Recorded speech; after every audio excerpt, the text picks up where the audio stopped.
Wait. Wait lang daw, sir. Thank you, Secretary. Yeah, I'll issue a short statement lang.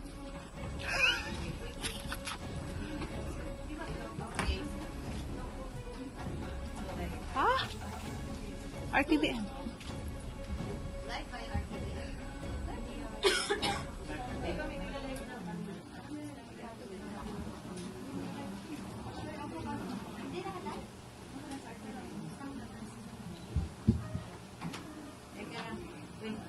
Sige.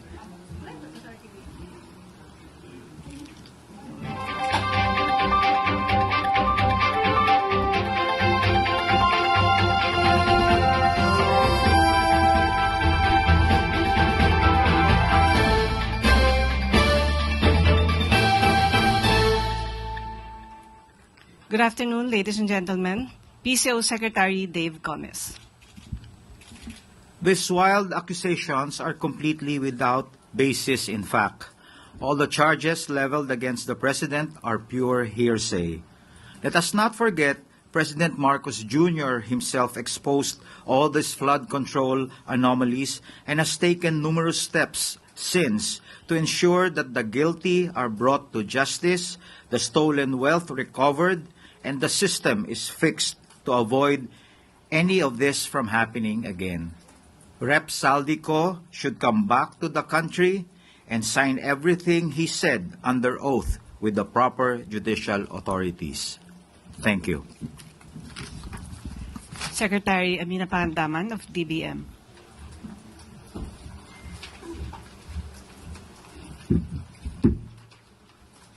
Magandang hapon po sa ating lahat. All appropriations ordered by the President is already in the National Expenditure Program. That is why it is called the President's Budget. So we reject any insinuations about it. The BICAM is purely under the power of the legislature. We respect and strictly follow the budget process, and all our actions are above board. Kung maaalala niyo po ang proseso ng budget, ginagawa po ng executive ng 6 na buwan ang ating President's Budget and National Expenditure Program. Ayon sa Constitution, we have 30 days after the State of the Nation Address para isubmit ang National Expenditure Program sa Kongreso. At ayon din sa Constitution, pagkatapos natin masubmit po ang budget sa Kongreso, magkakaroon po tayo ng briefings, di po ba? So ginawa din po yan ng executive para ma-explica po kung ano ang laman ng President's Budget at ng National Expenditure Program. Pagkatapos po nun, magde-deliberate na po sila. Wala na pong role ang Office of the President, ang executive sa BICAM. Yun lang po. Maraming salamat po. Thank you, Secretary Dave Gomez and Secretary Amina Pangandaman. We now have Undersecretary Claire Caso, the Paras Press Officer. Magandang araw, Malacanang Press Corps. Katatapos lang mag-ulat ng Pangulo kahapon ng mga nagawa upang mapanagot ang lahat ng sangkot. Sa loob lamang ng 3 buwan matapos ibunyag ni Pangulong Ferdinand R. Marcos Jr. ang mga irregularidad sa mga maanumalyang flood control projects ng bansa, marami na ang mga lumutang na personalidad at ang kanilang mga di umanong kinalaman dito. Kabilang narito ang dating kongresistang si Zaldico. Ang pagkakasangkot ng pangalan ni Zaldico ay bunga ng mga ebidensya, mga testimonya, at mga di umanong pagpapayaman niya na makikita sa mga ari-ariang naipundar nila. Dahil lumiliit na ang mundo ni Zaldico, kailangan niyang umiwas at iiwas ang sarili at mag-name drop kahit walang katibayan at laway lang ang puhunan. Para masagip ang sarili sa paratang ng pagnanakaw sa kaban ng bayan at mapalitaw na siya ang biktima, siya ay magtatahi ng maling kwento laban sa ibang tao. Magtuturo ng iba, puwera ang sarili niya, kahit na ang ari-arian niya at ng kanyang pamilya ay nagsusumigaw ng ebidensya laban sa kanya. Ang kanyang naging pahayag, mas nagbunga pa ito ng maraming katanungan imbes na sagutin ang kanyang papel dito sa sinasabing anomalya. Lahat ng mga sinasabi ni Zaldico ay pawang mga imbento lamang, walang basihan, walang ebidensya. umuwi muna siya sa Pilipinas at sumpaan ang kanya mga sinabi at harapin ang mga demanda o kaso laban sa kanya. Pakatandaan natin, nagsimula ito sa sinabi ng Pangulo sa kanyang Zona 2025. Mahiya naman kayo. Bakit niya pasisimulan ang malalimang pag-iimbestiga? Mag-establish ng ICI, Independent Commission to investigate the anomalous flood control projects and other infrastructure kung ang Pangulo ay may kinalaman dito. Logic! Hindi ba dapat na iiwasan niya ang issue nito kung siya mismo ang mapapasok? Ang investigasyon na sinimula ng Pangulo ay unti-unti nang nagbubunga. Malinaw na ang mga pangyayari. Papalapit na ng papalapit tayo sa katotohanan. Kaya't pinipilit ilihis upang makaiwas ang mga tunay na may sala sa katarungan. At handa na po akong tugunan ng inyong mga katanungan. Maricel Halili from TV5. Yusek, magandang hapon po. So ano po ang plano natin kay Congressman Zaldico? Because I understand ang sinabi ni Presidente, we cannot cancel his passport. Pero ano po yung plano natin ngayon para mapauwi siya dito sa Pilipinas? Ito po ay nasa kamay na rin po sa ating pagkakaalam ay may pending na po mga complaints na naisampa sa kanya. At sana po ay mapabilis na rin po ng ombudsman ang mga pagresolba sa mga kaso na ito at kung sila ay makakapag-recommenda, kung ano man naman i-recommend nila for dismissal or for filing of the case to the Sandigan Bayan, sana mapabilis na rin po. Kasi ang taong bayan po ay naghihintay na rin ng mabilisang aksyon. Hindi po siya mapapauwi sa ngayon dahil ang naaayon po sa batas, ang hindi pa po nakakasuhan at tinuturing na pugante dahil wala pa pong warrant of arrest na nai-issue ang court o kaya ay siya naman ay hindi pa naman convicted at siya'y tumakas. At hindi natin masasabi na yung kanyang passport ay naisagawa at nai-issue ng, through a fraudulent act. So, wala po pa kasi basehan para mag-file ng petition or application for cancellation of passport ni Zaldico and DOJ at malamang po madismiss po ito ng korte kung hindi po bibigyan ng basihan sa pagkakasila ng passport. Meron po kasing mga opinion like that of Senator J.V. Ejercito na once na considered as a national security threat, pwede naman na pauwiin at kanselahin yung pasaporte kahit na wala pang direktang kaso. Do you consider him as a threat or at least Ang kaso po na ipapataw sa kanya or malamang na maisa pa sa kanya ay patungkol lamang po sa graft and corruption, maybe plunder, hindi po natin alam kung ano magiging kaso dito. But hindi po ito sa ating palagay ay makukonsidera na issue about national security. So yun po. Sunod na tanong mula kay Raquel Bayan, Radyo Pilipinas. Yes, sir. Good afternoon. Isa po din sa mga accusation ni Zaldico, si Pangulong Marcos umano po, yung nag-utos ng 100 billion peso insertion, na karating na po kaya ito kay Pangulong Marcos. What was his reaction po? Opo, at ang updated naman po ang ating Pangulo at katulad naman po sinabi ni Secretary Mina, hindi po obligasyon at wala pong papel ang Pangulo sa sinasabing insertion. Sabi nga po nila, kung ang Pangulo, ayon na rin sa sinabi ni Zaldico, ay hari daw. Bakit po kaya sa insertion pa ilalagay 100 billion pesos kung pwede naman po itong isama mismo sa NEP? So doon po ay katakataka at alam natin na mukhang may gumawa ng kanyang salaysay at mukhang hindi niya naiintindihan ang kanyang mga sinasabi ron. Sunod na tanong mula kay Ivan Mayrina, GMA News. Microphone, please. Hi, Yusek. Kaugnay sa tanong ni Raquel, na nung napag-usapan ho ninyo ito ng Pangulo, what was his reaction? Galit ba siya? Is he more determined now to have former Congressman Zaldico be made to go back to the Philippines para ho maimbestigahan yung mga sinasabi niya? Katulad ng sinabi natin, at sinabi po ng Pangulo kahapon, ang pagsasampa po ng kaso ay hindi pang optics lang. Kailangan po talaga ng ebidensya. Hindi po ibig sabihin kapag siya ay dinamay, At alam po natin, at alam din po ng Pangulo na siya ay walang kinalaman dito at siya pa po mismo ang nagsimula ng pag-iimbestiga ng mga maanumalyang flood control projects. Hindi po siya nababahala dahil alam po niya ang katotohanan at kami po mismo ang magbibigay sa inyo ng mga detalye para malaman po ninyo ang mga sinasabi ni Saldico ay pawang katang-isip lamang. Ito ho ang unang pagkakataon na nagkaroon ng direct accusation against the President. Again, siya po ba'y nagagalit? Or is he not taking it seriously? Dahil tulad na nabanggit ninyo, sa tingin niya, hindi totoo. Hindi po natin masasabing hindi niya to siniseryoso. Ang akusasyon, kahit ano po ang mangyari, maaaring may maniwalang tao. Kaya po ngayon pa lamang ay binibigay namin sa inyo kung ano pa ang katotohanan. At hindi natin siguro masisisi si Saldico dahil alam natin na lumiliit ang kanyang mundo. Kaya nga ang sabi po natin sa kanya, siya po ay maaaring umuwi rito, mas magandang umuwi siya rito, at kanya po itong isalaysay.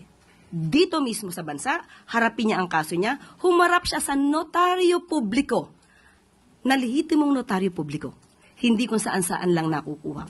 Para naman mapatunayan niya ang kanyang mga akusasyon. Dahil mismo sa kanyang mga sinabi, kung ito po ay inyong nabasa, ang dami pong mga inconsistencies. Sorry, panghuli po. Is the President willing to guarantee the safety of the former congressman? Kasi nagpahayag siya ng pagkabahala na ayaw niya umuwi dahil daw sa banta sa kanyang buhay. Unang-una, hindi po ba dapat siya ang magpatunay kung may banta sa buhay niya? Saan po niya nakuha itong mga idea na to? Nung umuwi po ba siya dito, or rather, nung siya ba ay umalis, may pagbabanta na sa buhay niya, nasa na mga records na masasabing may nagbabanta sa buhay niya. Dapat niya po munang patunayan yan bago niya ibuka ang kanyang bibig. Sunod na tanong mula kay Eden Santos, Net 25. Yusek, ano po yung naging dahilan ni Kong Saldico, bakit siya biglang bumaliktad at itinuro ang Pangulo at si former Speaker Martin Romualdez dito po sa corruption sa flood control projects. Alam naman po natin na close yung kanilang relationship. Pinupuri pa nga siya ng Pangulo bilang chair ng appropriations before sila po ni Speaker Martin. But biglang naging ganito po yung kanyang salaysay at itinuro niya mismo ang Pangulo dito sa anomalya na ito. Unang-unang po, parang wala naman po ako masasabi na sila ay close. Wala po ako nakikita kung gaano ang closeness nila. So, maaari, pagdating sa trabaho, sila ay nagkakausap, pero kung sasabihin niyo po ang kanilang relasyon ay close, hindi po yan natin masasabi at wala pa po makakapagpatunay ng ganyan. Unang-una po kung anong dahilan niya, yan po ang magiging trabaho ng mga matitinong mga media practitioner. Kayo po ang magtanong sa kanya. Bakit siya nagsasabi ng mga ganitong kwento at hanapan niyo po siya ng ebidensya. Dahil kung kami po ang tatanungin niyo, hindi namin alam kung bakit siya nagsasalita ng kasinungalingan. Most probably, para itawid ang kanyang sarili at sabihin wala siyang kasalanan. Yun ang pinaka-basic reason. Pero kung ano pang mas malalim na dahilan niya, kayo na po ang magtanong sa kanya. Ano po yung ini-expect ng Pangulo na implikasyon itong paglantad ni Saldico at pagturo mismo sa kanya sa anomalyang ito, lalo't ang taong bayan po ay sinasabing galit na nga sa nangyayaring matinding korupsyon po sa gobyerno? Ang implikasyon pong nakikita natin ay mas magagalit ang mga tao kay Saldico dahil sa kanyang pagsisinungaling. Makikita natin na lahat ng kanyang sinabi, katulad na nga ng mga eksperto sinabi, bakit kailangan pa na mag-insert ng 100 billion pesos samantalang kaya namang isama ito sa NEP. So doon pa lamang po, dapat magalit talaga ang tao dahil marami nagsisinungaling para maisalba ang kanilang sarili. Salamat. Next question mula kay Christian Yusores, DZMM. Hi, Yusek. May mga ulat po na lumabas sa social media na nagpatawag di umano ng meeting si Pangulo sa kanyang security cluster. Is the palace in panic mode dahil so posible po na mag-spark na naman ng panibagong public outrage yung expose ni dating congressman ko? Wala po ako nabalita ang ganyan. At ako sino po ang nagsabi niyan, muli, patunayan po niya. Tayo po nga ay dapat papunta ng Intramuros Hindi po ba? At meron doong event. So, wala pong panic mode na tayong pinag-uusapan. Kailangan lang po nating magkaroon ng press briefing ngayon para po maipaliwanag sa mga kababayan natin kung sino ba talaga ang nagsisinungaling. So, Mr. Saldico, mas maganda po, umuwi kayo dito. Kung maaari, sabayan nyo na rin po yung ibang mga fugitive na nagtatago sa ibang bansa. Last two questions. First from Katrina Domingo, ABS-CBN. Undersecretary, ano po yung balak ng palasyong gawin to address Zaldico's accusations aside from denying it? Does the palace intend or the president intend to file charges against him? Depende po. May part 2 pa, sabi niya. Abangan ang part 2. Parang part 1 pa lang to. So malamang gagawa na naman to ng panibagong kwento dahil nadinignan niya kung anong sinabi natin. So abangan natin kung ano na namang tahitahing kwento ang inyong madidinig mula sa kanya. Kaya, be cautious. Now, follow-up question. As mentioned earlier, Zaldico's statements might spark a fresh outrage from the public. How concerned is the president with the upcoming INC rally over the weekend? Alam ko naman po na ang mga miyembro ng INC ay matatalino, makadiyos, makabayan. So alam po nila kung sino nagsisinungaling at alam po nila kung sino ang tunay na nagtatrabaho para sa bayan. So yun lamang po. Tandaan natin, walang ganyang karaming air assets ang Pangulo. Last question mula kay Vance Fernandez. Good afternoon, ma'am. Do you have any idea who is behind this tell-a-lie accusation? May naiisip ba ako? Mahirap magsalita, pero minsan kayo mismo mag-iisip, sino kaya ang nasa likod nito? Yung mga obstructionists? Destabilizers? O lumiliit lang siguro talaga ang mundo ni Zaldico dahil siya po mismo ang naiipit sa mga aksyon na mismong siya ang gumawa.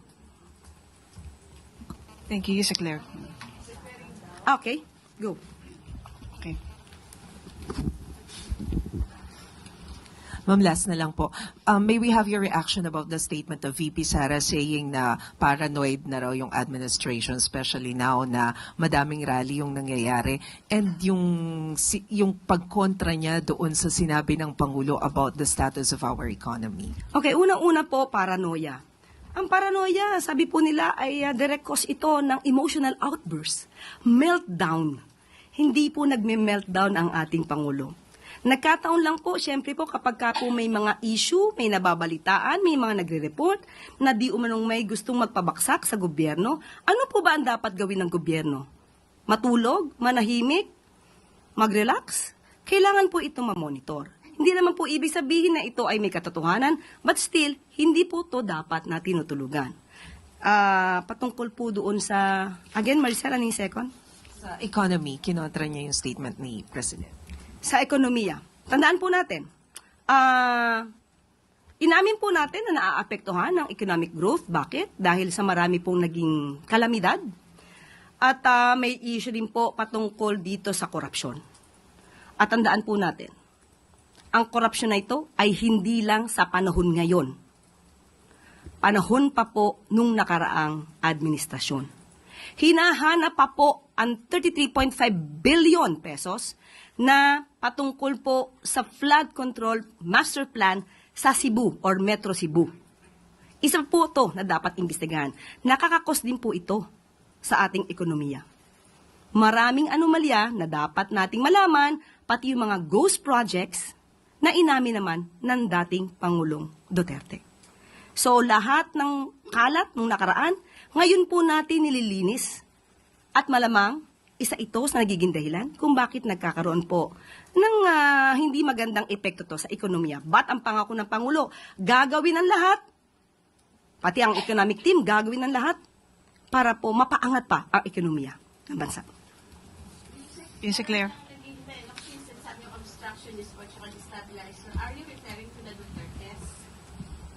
Kung ituturing na maraming tao na sila, maaaring sila. Thank you, Malacanang Press Corps. Maraming salamat, Malacanang Press Corps, at sana po ay maging maayos ang ating weekend.